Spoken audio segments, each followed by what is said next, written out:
we're in the right region, right rocks, and we have a roughly 600 square kilometer belt with about 20 targets and 6 JORC deposits on it, mainly porphyry. And in addition, we've got a brownfields gold project in the southern end of our tenements, which gives us a lot of optionality on how we go forward with what we've got. All right, welcome back inside our proactive newsroom. And joining me now is Clive Donner. He is the executive chair of Link Minerals. And Clive, it's great to see you. How are you today?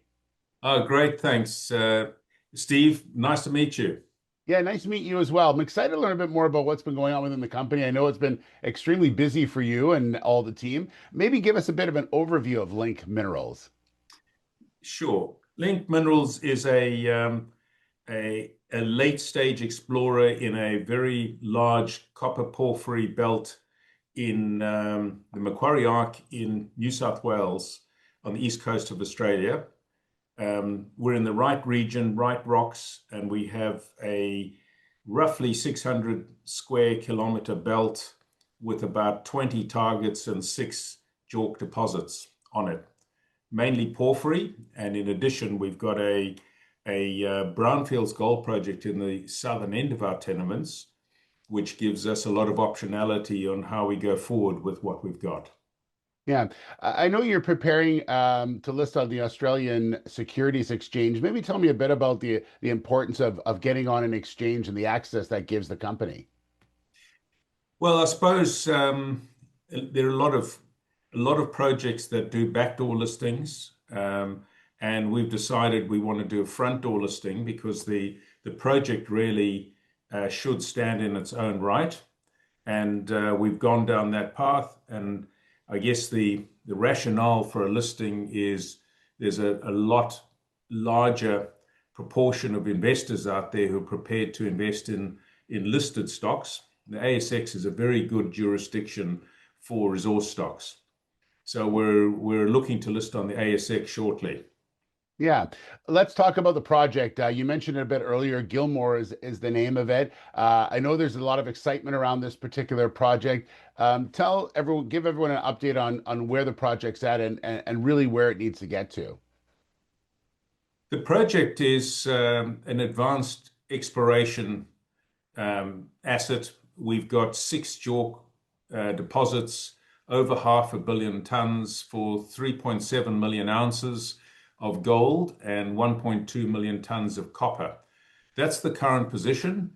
And what we're looking to do with IPO funds is to drill the belt for the first 12 months.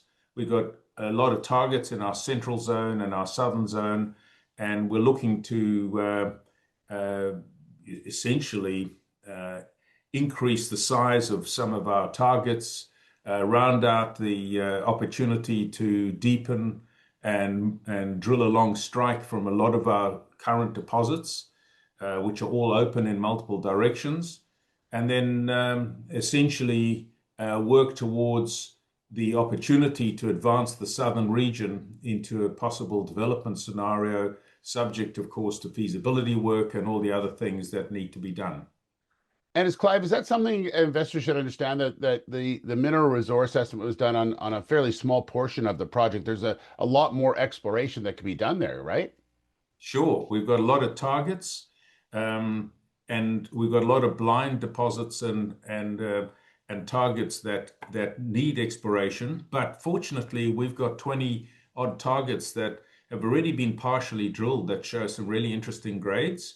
And we're going to go back to known mineralization in targets that we believe have some continuity, and we're going to drill them out. So we're very excited about that. We're going to get the drills turning, Steve, pretty much straight after we've listed. We've got the rigs lined up already. And for the first 12 months, we're going to have a lot of news flow on what's going on the ground with drilling results. Well, it sounds like it's going to be exciting. We look forward to following the story as well, Clive. Thanks so much for giving us an update. Good luck on the IPO, and we'll talk very soon. Okay. Thanks very much. All right. There's Clive Donner, the executive chair of Link Minerals.